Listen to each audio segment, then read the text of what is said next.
PF പണം ഇതുവരെയും നിങ്ങളുടെ അക്കൗണ്ടിൽ ക്രെഡിറ്റ് ആയില്ലേ? അതോ നിങ്ങളുടെ PF ക്ലെയിം എംപ്ലോയർ അപ്രൂവ് ചെയ്യുന്നില്ലേ? PF പണം എങ്ങനെ പിൻവലിക്കാം എന്നതിനെ കുറിച്ച് നിങ്ങൾക്ക് എന്തെങ്കിലും സംശയമുണ്ടോ? അതുമല്ലെങ്കിൽ ഓൺലൈനായി PF പണം വിഡ്രോ ചെയ്യാൻ സാധിക്കുമോ എന്നിങ്ങനെയുള്ള കുറേ സംശയങ്ങൾ PF-നെ കുറിച്ച് നിങ്ങളുടെ ഉള്ളിൽ ഉണ്ടാകുമെന്നറിയാം. ഞാൻ കുറേ കമന്റ്സ് വായിച്ചു, അതിലൊക്കെ ഈ ഒരു PF വിഡ്രോവലിനെ കുറിച്ച് വീഡിയോ ചെയ്യുമോ എന്ന് ചോദിക്കുന്നുണ്ട്. അപ്പോൾ എങ്ങനെ നിങ്ങളുടെ PF എമൗണ്ട് വിഡ്രോ ചെയ്യാം, ഒരു ഏജന്റിന്റെ സഹായമില്ലാതെ ഒരു ഓഫീസിലേക്ക് പോകാതെ എങ്ങനെ നിങ്ങളുടെ PF എമൗണ്ട് വിഡ്രോ ചെയ്യാം എന്നതാണ് ഈ ഒരു വീഡിയോയിലൂടെ പറയാൻ പോകുന്നത്. ഈ ഒരു വീഡിയോ മുഴുവനായി കണ്ടാൽ നിങ്ങൾക്ക് അതെല്ലാം കൃത്യമായി മനസ്സിലാക്കാനും സാധിക്കും. ഞാൻ നിങ്ങളുടെ കരിഷ്മ. എല്ലാവർക്കും ബോസ് പാല മലയാളം യൂട്യൂബ് ചാനലിലേക്ക് സ്വാഗതം. ഇതുവരെ ഈ ചാനൽ സബ്സ്ക്രൈബ് ചെയ്യാത്തവർ ഇപ്പോൾ തന്നെ സബ്സ്ക്രൈബ് ചെയ്യൂ. നിങ്ങൾക്ക് ഇതുപോലുള്ള നിരവധി ഇൻഫോർമേറ്റീവ് വീഡിയോസ് ഈ ഒരു ചാനലിലൂടെ കാണാൻ സാധിക്കും. നമുക്കിനി വീഡിയോയിലേക്ക് കടക്കാം.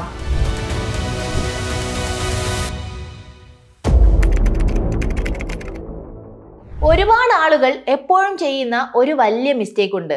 അത് കാരണമാണ് ഏകദേശം എല്ലാവരുടെ PF എമൗണ്ടും റിജക്റ്റ് ആവാനുള്ള കാരണം. അപ്പോൾ ആ ഒരു പിഴവ് വരുത്താതെ എങ്ങനെയാണ് നമ്മളുടെ PF എമൗണ്ട് വിഡ്രോ ചെയ്യാൻ സാധിക്കുന്നത് എന്നാണ് ഈ വീഡിയോയിലൂടെ ഞാൻ നിങ്ങൾക്ക് പറഞ്ഞു തരാൻ പോകുന്നത്. അപ്പോൾ നമുക്ക് വീഡിയോയിലേക്ക് കടക്കാം. നമുക്കിനി ഓൺലൈനായി എങ്ങനെയാണ് നമ്മളുടെ PF എമൗണ്ട് വിഡ്രോ ചെയ്യേണ്ടതെന്ന് നോക്കാം. ആദ്യം തന്നെ EPFO വെബ്സൈറ്റ് ഓപ്പൺ ആക്കുക. പ്രത്യേകം ശ്രദ്ധിക്കുക, ഒഫീഷ്യൽ വെബ്സൈറ്റ് തിരഞ്ഞെടുക്കുക. അല്ലെങ്കിൽ പലതരത്തിലുള്ള സ്കാംസ് ഉണ്ടാകാനുള്ള സാധ്യതകളുണ്ട്. എനിക്കും ഇതുപോലെ FSSC ലൈസൻസ് രജിസ്റ്റർ ചെയ്യാൻ ഞാൻ നോക്കി. അപ്പോൾ എക്സാക്ട് നമ്മളുടെ ആ ഒരു ഗവൺമെന്റ് വെബ്സൈറ്റ് പോലെ തോന്നുന്ന മറ്റൊരു വെബ്സൈറ്റ്, ഞാൻ അത് ഗവൺമെന്റ് സൈറ്റ് ആണെന്ന് കരുതി ലോഗിൻ ചെയ്യുകയും ചെയ്തു. അങ്ങനെ എൻ്റെ കയ്യിൽ നിന്ന് ഏകദേശം 2000 രൂപ വരെ സ്കാം ഉണ്ടായി. അപ്പോൾ നിങ്ങൾ ഇവിടെ പ്രത്യേകം ശ്രദ്ധിക്കുക. നിങ്ങൾ ഏതൊരു വെബ്സൈറ്റ് നോക്കിയാലും FSSC ലൈസൻസ് എടുക്കാനായാലും അല്ലെങ്കിൽ ഇതുപോലെ EPFO നമ്മളുടെ ആ ഒരു PF എമൗണ്ട് വിഡ്രോ ചെയ്യാനായാലും ഒഫീഷ്യൽ വെബ്സൈറ്റ് ആണെന്ന് അത് 100% ഉറപ്പുവരുത്തിയതിനു ശേഷം മാത്രം നമ്മൾ അപ്ലൈ ചെയ്യാൻ ആരംഭിക്കുക. അപ്പോൾ നമുക്ക് ഗൂഗിൾ ഓപ്പൺ ആക്കി EPFOയുടെ ഒഫീഷ്യൽ വെബ്സൈറ്റ് ആദ്യം തന്നെ ഓപ്പൺ ആക്കാം. നമ്മൾ ഈ ഒരു വെബ്സൈറ്റ് ഓപ്പൺ ആക്കുമ്പോൾ തന്നെ നമുക്ക് സ്ക്രീനിൽ കാണാൻ സാധിക്കും അവിടെ ഒരു UAN നമ്പർ അവർ ആവശ്യപ്പെടും. അതുപോലെ തന്നെ പാസ്വേഡും പിന്നെ ക്യാപ്ചയും ഉണ്ടാകും. അപ്പോൾ നിങ്ങളുടെ UAN നമ്പർ എന്താണോ അത് അവിടെ കൃത്യമായി നൽകുക. അതിനുശേഷം നിങ്ങളുടെ പാസ്വേഡും അതുപോലെ തന്നെ ക്യാപ്ചയും നൽകി നമുക്ക് ലോഗിൻ ചെയ്യാവുന്നതാണ്. അവിടെ നിങ്ങൾ ലോഗിൻ ചെയ്ത് കഴിയുമ്പോൾ നിങ്ങൾ ഡയറക്റ്റ് ആയി ഡാഷ്ബോർഡിലായിരിക്കും എത്തുന്നത്. പലർക്കും പറ്റുന്ന ഒരു മിസ്റ്റേക്ക് ആണ്, നമ്മൾ പലപ്പോഴും പാസ്വേഡ് മറന്നുപോയിട്ടുണ്ടാകും. അങ്ങനെയുള്ളവർക്കും ഞാൻ കുറച്ച് ടിപ്സ് പറഞ്ഞു തരാം. നിങ്ങൾക്ക് ആ ഒരു പാസ്വേഡ് മറന്നുപോയിട്ടുണ്ടെങ്കിൽ പാസ്വേഡ് റീസെറ്റ് ചെയ്യാൻ ശ്രമിക്കുക.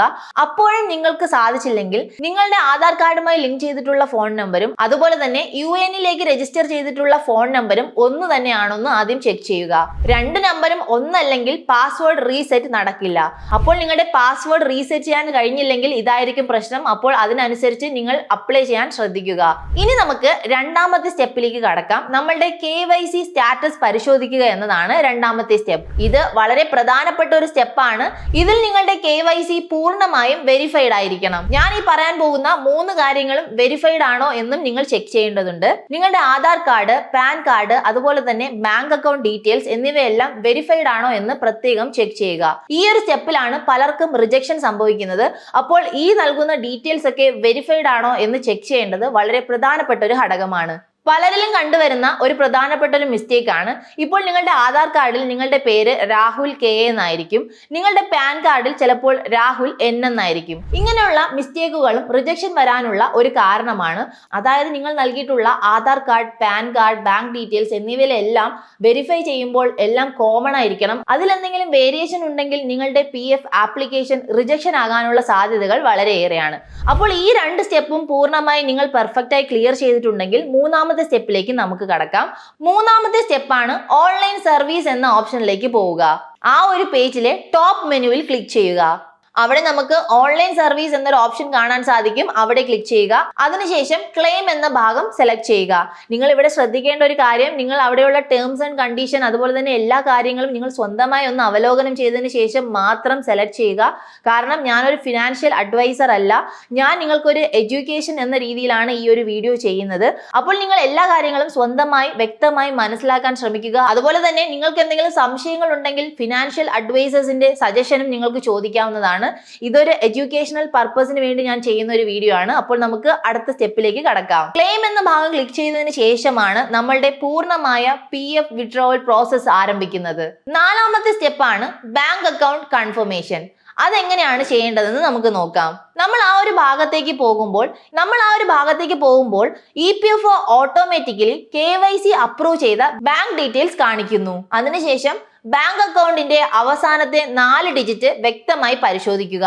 അപ്പോൾ നമ്മുടെ ബാങ്ക് ഡീറ്റെയിൽസ് എല്ലാം കൃത്യമാണെന്ന് ചെക്ക് ചെയ്തതിനു ശേഷം അവിടെ പ്രൊസീഡ് ഫോർ ഓൺലൈൻ ക്ലെയിം എന്നൊരു ഭാഗം കാണാൻ സാധിക്കും. അവിടെ ക്ലിക്ക് ചെയ്യാവുന്നതാണ്. അതിനുശേഷമുള്ള 5ാമത്തെ സ്റ്റെപ്പാണ് വിഡ്രോവൽ ടൈപ്പ് സെലക്ട് ചെയ്യുക എന്നത്. അവിടെ നിങ്ങൾക്ക് 3 ഓപ്ഷൻസ് കാണാൻ സാധിക്കും. അതെന്തൊക്കെയാണെന്ന് നമുക്ക് നോക്കാം. ആദ്യത്തേത് ഫോം 19. നിങ്ങൾ ജോലി നിർത്തുമ്പോൾ നിങ്ങൾക്ക് ആ ഒരു തുക മുഴുവനായി വിഡ്രോ ചെയ്യാൻ സാധിക്കും. രണ്ടാമത്തേത് 10C. ഇതിൽ വരുന്നത് പെൻഷൻ വിഡ്രോവൽ അല്ലെങ്കിൽ സ്കീം സർട്ടിഫിക്കറ്റ്. മൂന്നാമത്തേത് ഫോം 31. പാർഷ്യൽ PF വിഡ്രോവൽ ആണ് ഇതിൽ വരുന്നത്. അതിനൊരു ഉദാഹരണമാണ് മെഡിക്കലായി നിങ്ങൾക്ക് എന്തെങ്കിലും ആവശ്യം വരുന്നത്. അതായത് നിങ്ങൾക്ക് ആരോഗ്യപരമായ എന്തെങ്കിലും പ്രശ്നങ്ങൾ നേരിടുമ്പോൾ നിങ്ങൾക്ക് ഒരു തുക ആവശ്യമുണ്ടെങ്കിൽ ഇതിലൂടെ നമുക്ക് പാർഷ്യലായി വിഡ്രോ ചെയ്യാൻ സാധിക്കും. അതുമല്ലെങ്കിൽ നിങ്ങൾക്ക് എന്തെങ്കിലും മാരേജ് ആവശ്യത്തിന് അല്ലെങ്കിൽ നിങ്ങൾക്ക് വീട് വെക്കുന്നതിന് വേണ്ടിയുള്ള ആവശ്യത്തിന് എന്നിങ്ങനെയുള്ള ആവശ്യങ്ങൾക്ക് വേണ്ടി നമുക്ക് ഈ ഒരു പാർഷ്യൽ വിഡ്രോവലിലൂടെ നമ്മളുടെ പണം നമുക്ക് സ്വീകരിക്കാൻ സാധിക്കും. ഇൻ കേസ് നിങ്ങൾ ജോലി റിസൈൻ ചെയ്ത് നിങ്ങളുടെ മുഴുവൻ PF എമൗണ്ട് വിഡ്രോ ചെയ്യണമെങ്കിൽ ആദ്യത്തെ ഓപ്ഷൻ ചൂസ് ചെയ്യാവുന്നതാണ്. അല്ലെങ്കിൽ നിങ്ങൾക്ക് പെൻഷൻ സ്കീം അല്ലെങ്കിൽ സ്കീം സർട്ടിഫിക്കറ്റ് ആണ് ആവശ്യമെങ്കിൽ നിങ്ങൾക്ക് രണ്ടാമത്തെ ഓപ്ഷൻ ചൂസ് ചെയ്യാവുന്നതാണ്. പാർഷ്യൽ PF വിഡ്രോവൽ ആണ് നിങ്ങൾ നോക്കുന്നതെങ്കിൽ നിങ്ങൾക്ക് മൂന്നാമത്തെ ഓപ്ഷൻ ചൂസ് ചെയ്യാവുന്നതാണ്. അപ്പോൾ നിങ്ങൾക്ക് എന്താണോ ആവശ്യം അതിനനുസരിച്ച് നിങ്ങൾ ഈ ഒരു ഓപ്ഷൻ ചൂസ് ചെയ്യാവുന്നതാണ്. അടുത്ത സ്റ്റെപ്പിലേക്ക് പോകുന്നതിന് മുമ്പ് അതിനേക്കാൾ വളരെ പ്രധാനപ്പെട്ട മറ്റൊരു കാര്യം എനിക്ക് പറയാനുണ്ട്.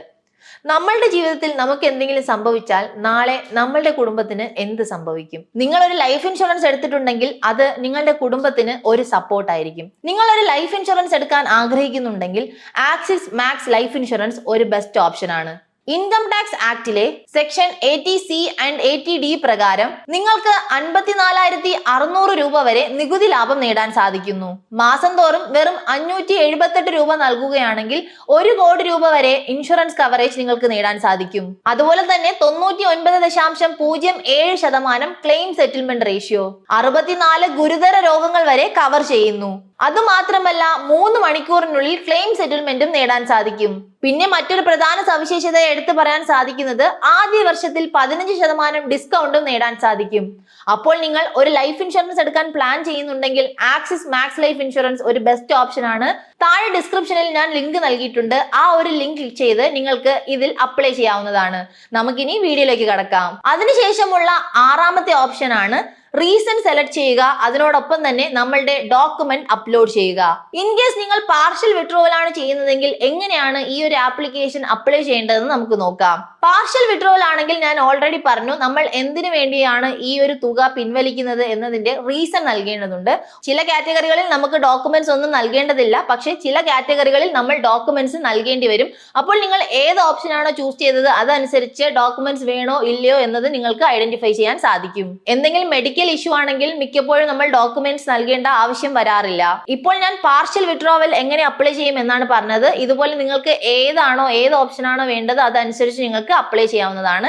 ഇനി നമുക്ക് 7ാമത്തെ സ്റ്റെപ്പ് എങ്ങനെയാണെന്ന് നോക്കാം. ക്ലെയിം സബ്മിറ്റ് ചെയ്യുക എന്നതാണ് 7ാമത്തെ സ്റ്റെപ്പ്. എല്ലാ ഡീറ്റെയിൽസും വളരെ കൃത്യമായി പരിശോധിച്ചതിന് ശേഷം ക്ലെയിം സബ്മിറ്റ് ചെയ്യാവുന്നതാണ്. നിങ്ങൾ പരിശോധിക്കുമ്പോൾ എന്തെങ്കിലും എറർ കണ്ടെത്തിയിട്ടുണ്ടെങ്കിൽ അത് കൃത്യമായി ക്ലിയർ ചെയ്തതിനു ശേഷം മാത്രം ആപ്ലിക്കേഷൻ നെക്സ്റ്റ് ലെവലിലേക്ക് പോവുക. അല്ലെങ്കിൽ റിജക്ഷൻ വരാനുള്ള സാധ്യതകൾ വളരെ ഏറെയാണ്. നിങ്ങളുടെ റിക്വസ്റ്റ് ആദ്യം പോകുന്നത് എംപ്ലോയറിന്റെ അടുത്തേക്കാണ്. അതിനുശേഷം ഏകദേശം 5 മുതൽ 15 ദിവസത്തിനുള്ളിൽ ആ ഒരു എമൗണ്ട് നിങ്ങളുടെ ബാങ്ക് അക്കൗണ്ടിൽ ക്രെഡിറ്റ് ആവുകയും ചെയ്യുന്നു. അപ്പോൾ നമ്മൾ എങ്ങനെയാണ് ഈ ഒരു PF വിഡ്രോവൽ ഓൺലൈനായി അപ്ലൈ ചെയ്യുന്നതെന്ന് വളരെ കൃത്യമായി പറഞ്ഞു തന്നിട്ടുണ്ട്. ഇത്രയും പറഞ്ഞപ്പോഴും ഏകദേശം ഒരുപാട് ആളുകൾ കോമൺ ആയി വരുത്തുന്ന കുറെ മിസ്റ്റേക്സ് ഉണ്ട്. അതെന്തൊക്കെയാണെന്ന് നമുക്കൊന്ന് പരിശോധിക്കാം. നിങ്ങളുടെ എംപ്ലോയർ എക്സിറ്റ് ഡേറ്റ് അപ്ഡേറ്റ് ചെയ്തിട്ടില്ലെങ്കിൽ നിങ്ങൾക്ക് ഫുൾ PF വിഡ്രോ ചെയ്യാൻ കഴിയില്ല. ഇത് തന്നെയാണ് നിരവധി പേരും കോമൺ ആയി ചെയ്യുന്ന ഒരു മിസ്റ്റേക്കും. അപ്പോൾ ഇതാണ് PF ക്ലെയിം റിജക്റ്റ് ആകാനുള്ള ഏറ്റവും വലിയ കാരണം.